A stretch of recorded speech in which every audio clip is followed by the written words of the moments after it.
நாகப்பட்டினம் மாவட்டம் சிக்கலை அடுத்த மேலக்கரை இருப்பு கிராமத்தில் பழமை வாய்ந்த புனித செபஸ்தியார் ஆலயம் அமைந்துள்ளது. ஆலயத்தின் ஆண்டு பெருவிழா கடந்த 5ஆம் தேதி கொடியேற்றத்துடன் தொடங்கியது. விழாவின் முக்கிய நிகழ்ச்சியான பெரிய தேர்பவனி நடைபெற்றது. முன்னதாக ஆலயத்தில் நாகை மறை மாவட்ட பங்கு அதிபர் பன்னீர்செல்வம், உதவி பங்கு தந்தை ராயல் பிரிட்டோ தலைமையில் சிறப்பு கூட்டு திருப்பலி பிரார்த்தனை நடைபெற்றது. அதனைத் தொடர்ந்து மின் விளக்குகளால் அலங்கரிக்கப்பட்ட தேரில் புனித மிக்கல் சம்மனசு, புனித ஆரோக்கிய மாதா, புனித செபஸ்தியார் உள்ளிட்ட சொரூபங்கள் தனித்தனி தேரில் வைக்கப்பட்டு புனித நீர் தெளிக்கப்பட்டு பேண்ட் வாத்தியங்கள் முழங்க தேர்பவனி நடைபெற்றது.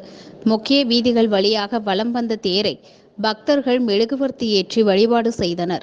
அதனைத் தொடர்ந்து மீண்டும் ஆலயத்தை வந்தடைந்தது.